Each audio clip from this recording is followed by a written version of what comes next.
Live from the Peterson Event Center on the campus of the great University of Pittsburgh inside Pitt Studios, this is the Pat Narduzzi Show. I am your facilitator, Larry Richard, and excited to be here. The star of our show is head coach Pat Narduzzi. Coach, congratulations. Week 2, win 2, first one in ACC conference play. Congratulations. Thanks, Larry. It's always good to start off, 1-0 in the ACC and 2-0 in the season. I think our kids are playing with a lot of confidence right now. Again, it was good to play an ACC team, not play your best ball and still come out with a victory. Yeah, when you look at the score, 21-10, and if you didn't see the details of the game, you go, nice win for the Panthers. But when you're looking at the details as a coach, a lot of teachable moments. There was a bunch of teachable moments. I'm glad we got them all out in one game. Hope we don't have the problems that we had, whether it's spinning the ball or getting in a fight with somebody. We coach it every day in practice that it should not happen. But we got them all out. That game should have been 42-0 and should have been a shutout. Yeah, when you sit down, you've often talked about the growth between the first game and the second game. Maybe that comes with the first ACC game and your second. And you have a great challenge in Louisville this week. We sure do. Very talented football team. I think most Pitt fans probably watched that Saturday night game after our victory last week and saw what we're getting into. I was comfy on my couch watching, the TV copy and just, kind of watching what they had. You see talent and skill and speed all over the field. It seems like over the years they've been consistently competitive. But when you go back and look at the coach, then you go back and look at his last 4 seasons, right? The first one would have been with the Cardinals last year. Right. And then do you look back in detail or no? Not really. Yeah, we're not going to go back and watch him at Appy State. I mean, they're doing a lot of the same things. Actually, their offense coordinator, was with the Philadelphia Eagles, so he, wasn't with them at Appy State. So we want to talk about the player awards, and we'll do that when we come back. And our esteemed guest is two-time captain Jimmy Morrissey. And looking forward to talking to Jimmy. We'll hear from Pat Bostic. You're listening to the Pat Narduzzi Show on the Pitt Panthers Radio Network.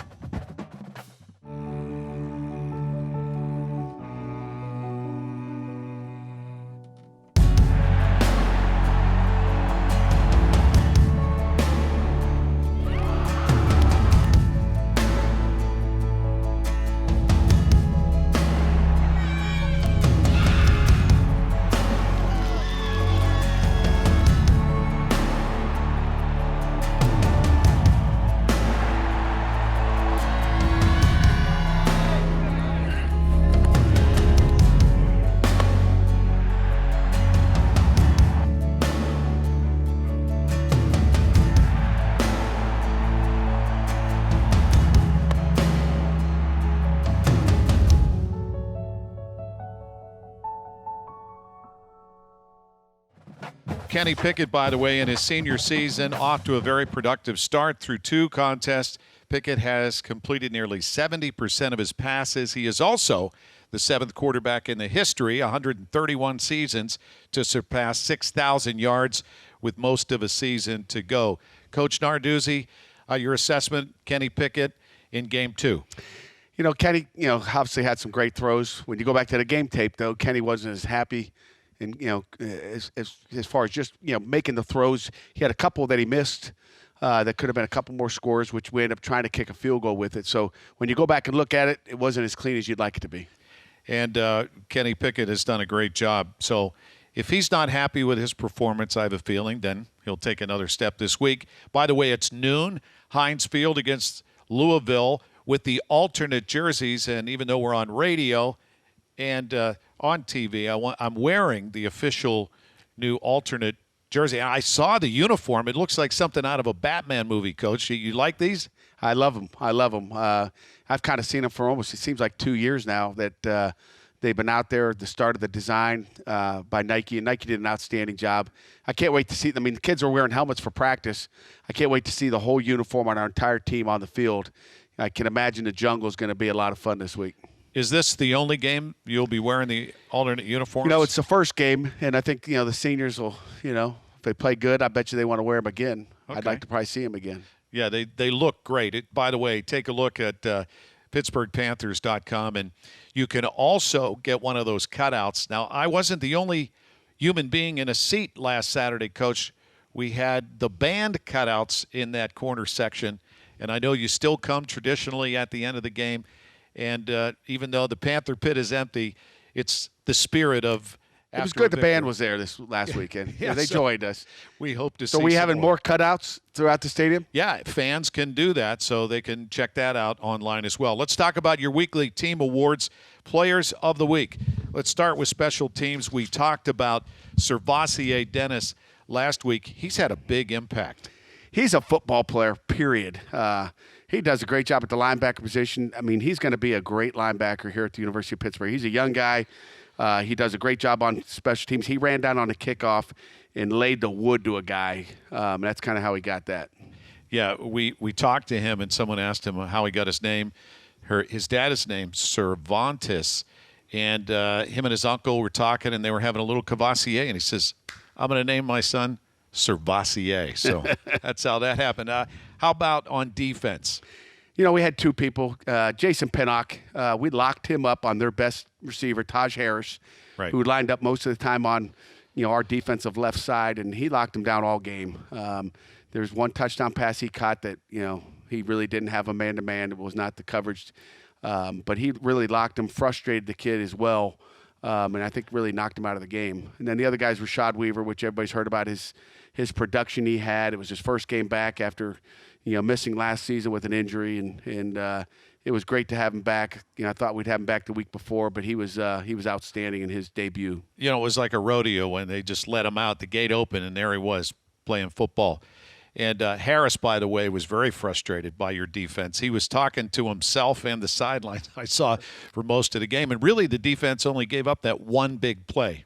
Yeah, it was one big play too many. It should have been 0. I think they probably would have had 100 yards total offense, which would have been really just kind of put them in their place. Yeah, if you take that out of the mix. Okay, Players of the Week on offense. Players of the Week on offense. We had, Jordan Addison, had the 7 catches. He's so smooth. Right before we came on this segment here, you heard the Kenny Pickett, the Jordan Addison touchdown pass. It was exactly like we drew it up, Larry. I mean, we had practiced that. We actually had one more called later on in the game, and it was wide open, and Kenny missed it. And that's one of the ones that was like, we got to hit that. We got, you had 2 of them. He looked to the other side, didn't look that side first. I don't know if he thought maybe it'd be covered. But Jordan Addison's been outstanding. He's money when you get him the ball.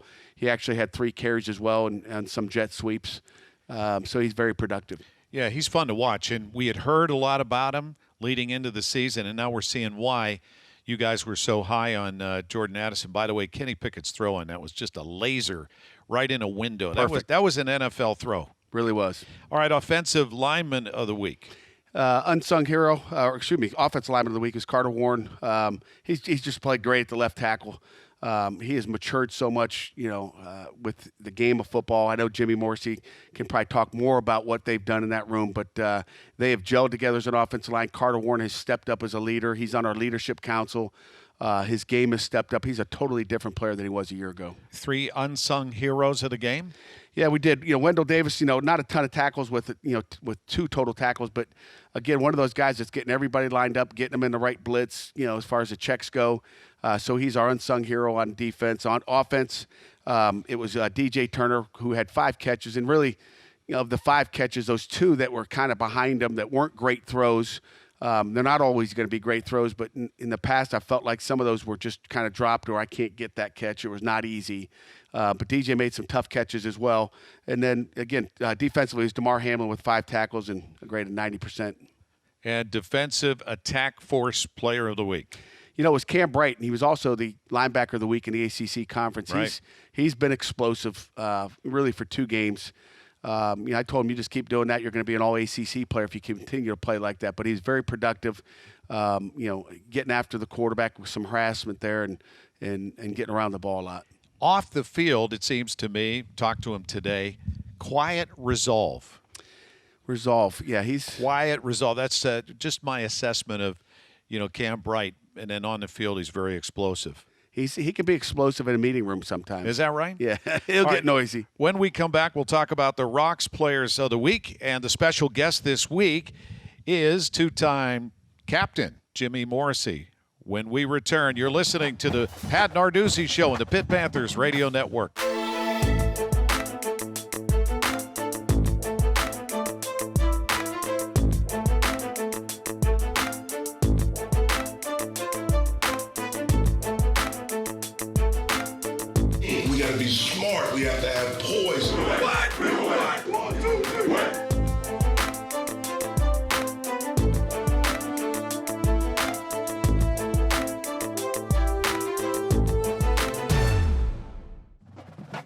You're listening to the Pat Narduzzi Show. I'm Larry Richard, head coach Pat Narduzzi. Now we welcome Jimmy Morrissey, two-time captain, redshirt senior, 6'3", 300-plus pounds, give or take, from Huntington Valley, Pennsylvania, and LaSalle College High School. Jimmy is an All-American candidate, academic All-American, Outland Trophy, Remington Trophy. It's just a long list.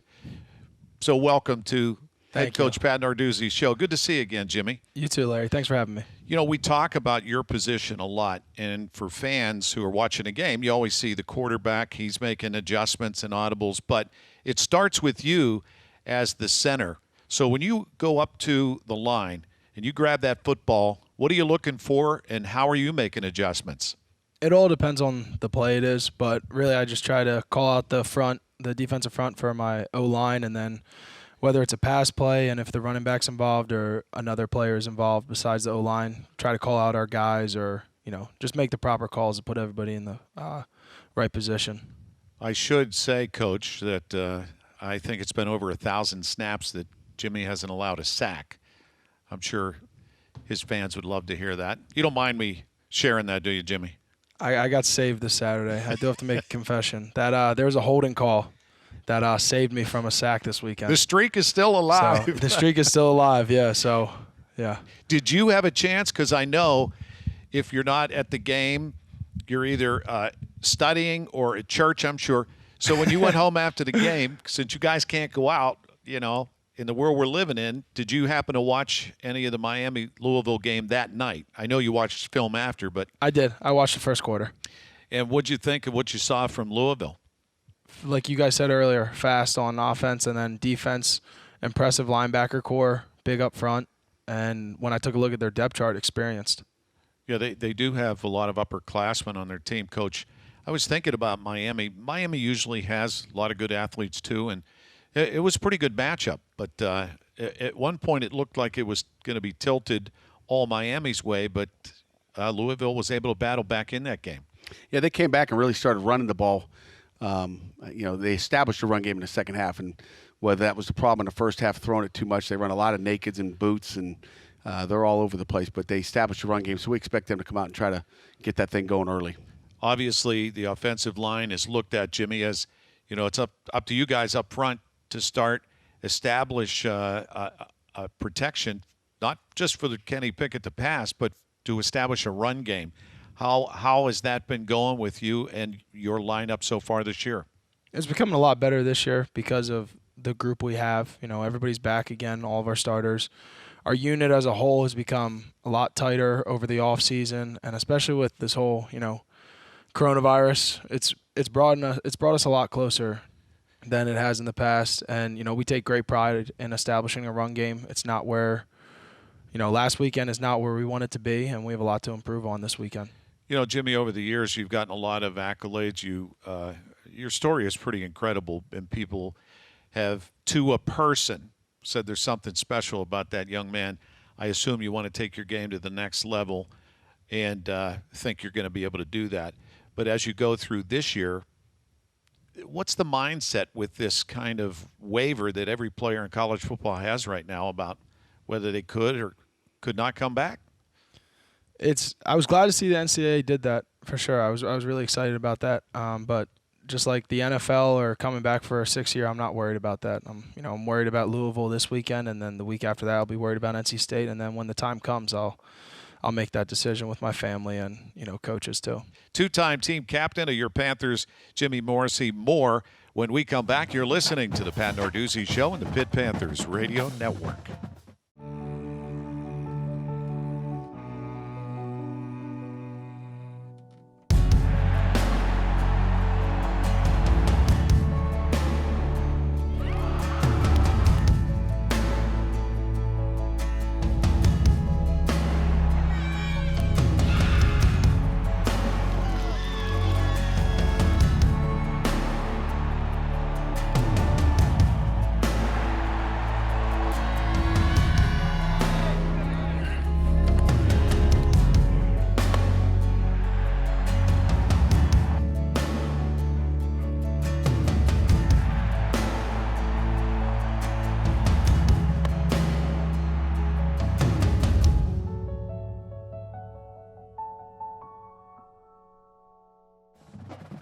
Welcome back to the Pat Narduzzi Show. We're inside the Peterson Event Center at the high-tech Pitt Studios. Larry Richard with Pat Narduzzi and two-time team captain Jimmy Morrissey. Your thoughts on your alternate uniforms? I think the fans are going to go crazy for these. They're sweet. I love them. Everybody in our locker room loves them too. I'm excited to play in them. I think Jimmy Madore must have had something to do with this. 'Cause he was your Batman, and I think when he found out he was going to be on scholarship, you guys did a great thing. That's fun to watch, by the way. Just as a fan and as a parent, when you surprise one of your players, coach, or several with scholarship, that has to be one of the highlights as a coach for you to do. It's hard to figure out how to do it. I can tell you that. Just different ideas. But we really surprised John and Jake this year for sure. And Jimmy, you got on scholarship. You started unclear, and look at you now, two-time captain. Yeah, it's crazy, the whole journey. And how did that happen for you? How I got awarded my scholarship? So it was a weekday practice heading into Youngstown State, my redshirt freshman year. I already won the starting job, so I kind of knew I was going to receive a scholarship sometime, but I didn't think anything was really going to happen. I thought I was just going to get called into coach's office, and he would tell me.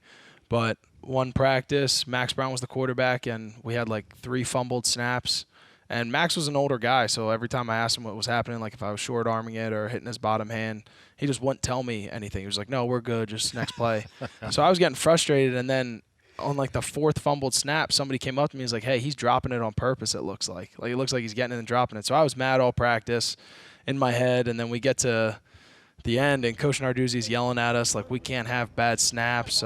Come on, you guys come on up here and show the team how you snap. And so Max is holding the ball. I walk up there. I was irate. I was so mad. I was like, I'm really about to snap in front of the whole team, and I know I can do this. And Max handed me a ball that said, congrats, you're on scholarship, and then the whole team dogpiled on me.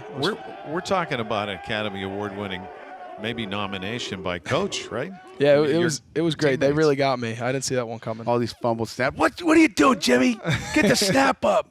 That's so cool, though. Again, it just is great to see because you guys work so hard year-round to be where you are.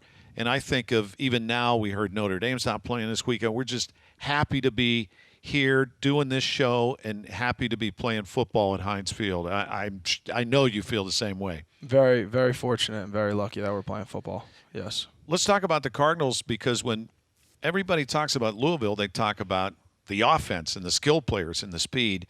Their defense, they've given up a ton of yards this year, but they at the end, they're the 102nd ranked defense in the country from last year. So what do you see when you scout the Cardinals for Saturday and the defense you'll see? I see a big nose guard that I'm going to be playing against who's experienced. And then another thing that sticks out to me is their 2 linebackers. They're Mike and their Will, experienced guys. They've started before. They got great stats. And when you play an odd defense, you got to have good linebackers, and that they definitely do. So I think this might be the best, linebacker pair or duo we might see all season. And it's definitely the best linebacker duo we've seen so far on film. And they fly around, make plays, and they're going to throw a lot at us on nickel downs too. So, I'll be active on 3rd down and passing downs. What's it like after a game? I mean, the day after, physically, after just taking that pounding every play. How long does it take to get normal? It's a great feeling. You like that? Especially, yeah. It's kind of a good hurt. Yeah, you wake up and you're like, yeah, this is why I do it. It feels better after a win. Yeah. But no, we go in, we lift the day after, and your body feels pretty good, depending on what kind of game it is. Like UCF last year, I remember I was pretty sore, and as the season goes on, your body starts taking a beating. Well, how about Louisville's offense, Coach? I think they had 82 plays last week. I counted 90. It was. I mean, that's a lot of plays for. If you're the center for Louisville, he's probably a lot more sore than you would be, Jimmy, right now. Yeah, it's those 2. They had 2 one-play drives, which just put them back on the field. Miami, scored in those 2, bang plays, 70-yard plays. So there was a lot of plays on offense. They had to get right back out there. All right, Jimmy Morrissey, before you leave. Pitt's own Casey Garrell sat down with Rashad Weaver, who's the ACC Defensive Lineman of the Week, also Walter Camp Defensive Player of the Week, and asked him 10 questions. I'm going to steal 2 of hers for you. Okay. What music gets you hyped before a game? Do you have the earbuds in, or how's that work for you? I do. I have a different take on that, though. I saw a video when I was younger about, like, if you don't do stuff you do every day, then, you're going to be out of sorts on game day. So I try to, like, if I feel like I'm getting too high or too emotional, I actually turn on the Jersey Boys soundtrack. Yeah, Frankie Valli and the Four Seasons. Did you hear what happened? Tommy DeVito, he died today, I think. The guy that the story's about. Frankie Valli? No, Tommy. The story. Oh, really? Yeah, but Jersey Boys, and I don't know. That's just popped. Well, into yeah, my no, head. I listen to rap music too if I want to get going. But every game I always listen to the Jersey Boys soundtrack. I don't know why. That's cool. That's old school. I saw even Coach and I know yeah. some of those songs. Yeah, so I saw the HBO movie in high school, and I saw that video about keeping your cool, and I thought it was a good soundtrack. So I was like, all right, I'll listen to it. Keep me in a good mood. All right, what's your favorite video game to unwind with, or do you play video games? I haven't played video games in like a year or two. No. No, we just assume you're a young guy. You're playing video games every chance you get when you're not practicing, studying for school. Yeah, film is my video game. All right, good answer in front of Coach. He's going back with the Hogs. The Hogs is the O-line. He's going back watching some video right after he leaves the show tonight. I'm buying it. Jimmy Morrissey, great to see you. Appreciate what you do. Looking forward to Saturday against Louisville. Great seeing you too. Thanks for having me. When we come back, we'll talk to Pat Bostic. You're listening to the Pat Narduzzi Show on the Pitt Panthers Radio Network.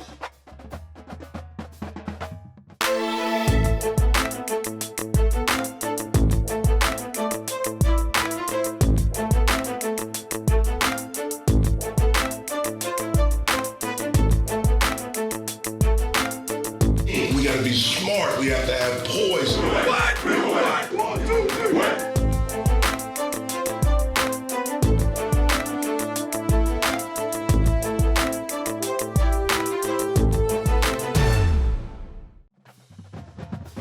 Former Pitt quarterback and associate athletic director of Major Gifts, Patrick, good to see you, pardon. Good to see you, Larry. Yeah, I think you hit the nail on the head. Last week you talked about our freshmen and the youth on the Panther team, and it was so good to see Rashad Weaver out there, and he's gotten a lot of accolades for his performance on Saturday. Yeah, it was really good to see him back. I don't think anyone was happier than him to see him back, but the tackle on that fourth down didn't block him. I mean, Like he says, why did he block him? He couldn't block him, Well, he paused for like a second when the ball was snapped. It's 4th and 3. I mean, you got to block that's your best D lineman. Didn't even try to block, barely tried to block him, and I know, and I think of him and Patrick Jones and just the force that they are. They really had a great game. Just that one play, but otherwise pretty clean. I mean, they did their job. Defensively, it was good all day. I mean, it was near perfect. It was consistent, and again, Rashad is defensive lineman of the ACC, and Cam Bright, linebacker, ACC of the week. So your guys are out there and getting some love around the conference too. Yeah, I'm happy for Cam. I think his first accolade. EJ would be able to tell us that, but I think that's first one for him and one of the few for the linebacking core that we've had here since I've been here. he doesn't get a lot of credit. I mean, that guy has played a lot of football, and he's such a big part of your blitz package. I don't think people realize how fast that dude is either. Yeah, he's fast, and so is Phil Campbell now. I mean, Phil Campbell's not out in space like he used to be last year, but Phil Campbell's unbelievable too. Yeah, and looking at the numbers, Rashad Weaver, career high 3 tackles for loss, 2 sacks. You heard the fourth down play limited the Orange to just 51 rushing yards. That should always be a win if you can do that to any team.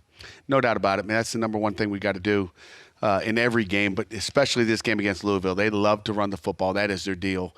We're playing an old school football team. They like to line up and a lot of two backs. I mean, they'll be in shotgun two backs, but they like to run the football. That's what they want to do. If they could run it every down, they would. So this will be interesting. They really haven't played us. They don't know who we are as a defense, and we really don't know what kind of adjustments they're going to make. And, Pat, how do you see it playing out?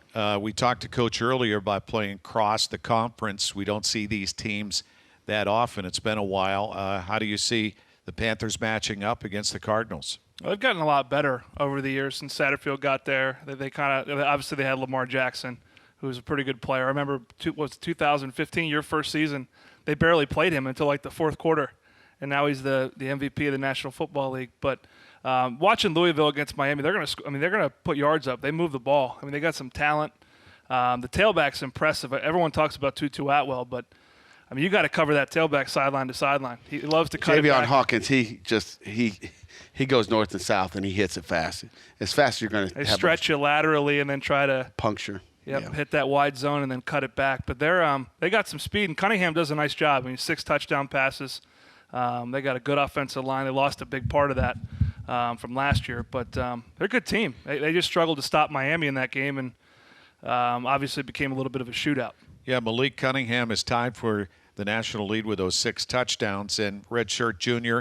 has some experience. How else do you, as a quarterback, evaluate Cunningham? He gets the ball out quick, which is part of the deal. I mean, you're able to throw touchdowns because you get it to playmakers in space. I think open field tackling will be critical in this game. They're going to try to get Tutu the ball in space. Des Fitzpatrick's a good player. He manages the offense. I mean, he's got a good run game. They're able to complement that with some play action, and he's got some playmakers. So he does a good job. He's more than a game manager. He's talented. But he does a good job operating within the system and how they want him to play. And, Coach, on defense, everybody's talking about Tutu Atwell and Des Fitzpatrick, the speedy wide receivers. How much they're supposed to be one of the best duos in the country. How do you account for that? We play our defense. I mean, I think, what we do, matches up well with them. You worry about some of the nakeds. We're not a team that sees a lot of nakeds, so we've worked a ton on all their nakeds that they run. I mean, they may run 15 nakeds a game. I mean, it's more than you're ever going to see in a season probably. But, we match up well really with what they do. I'll take the DeMar Hamlin-Tutu matchup. That's going to be one of the big highlights of the game. And they'll also go formation into the boundary and get a matchup of Tutu on Paris Ford. So kind of look for that matchup as you guys are up in the booth having fun. Oh, we're having fun, Coach. I know you are. Larry's not in the booth. He's in the stands. But I'm in the booth for the pregame, and then yeah. I used to enjoy coming in. We'd talk after, and now everything's remote. We Zoom you in, and that's okay as long as we get the info. It's a strange world we're living in, but we're happy. I know you're happy to be playing football, so little to complain about when it comes to that. No question about it. Just chalk it up one more week that the Panthers get to go out and play, and we're just trying to continue to do it safe. And our kids have done an outstanding job. I mean, you can talk about wins. I'm more proud at the way they've acted when they've walked off the campus and come back to their apartments and what they've done on campus, because that's where we win is off campus. Well, Pat Bostic, always good to see you, partner. We'll look forward to Saturday kickoff at noon. Pregame starts at 10. What are you wearing? The alternate pullover or what? I think I'm going to wear what you got on right now. You like that? You can't wear that. That's the wrong colors. You better wash that. I'm not taking this off. I'm not giving it back either. Love so it. Tell Allison Rubin she can't have it back, Coach. You look good in it. It was really good. Good luck Saturday against Louisville. Thanks, Larry. Appreciate it. Larry Richards saying, so long from Pitt Studios. We'll see you at Heinz Field with a pregame starting at 10, kickoff at noon, along with Bill Hillgrove and Pat Bostic. Thanks for joining us, and our thanks to Cale Berger and Amanda Soleil and the team here at Pitt Studios. Hail to Pitt.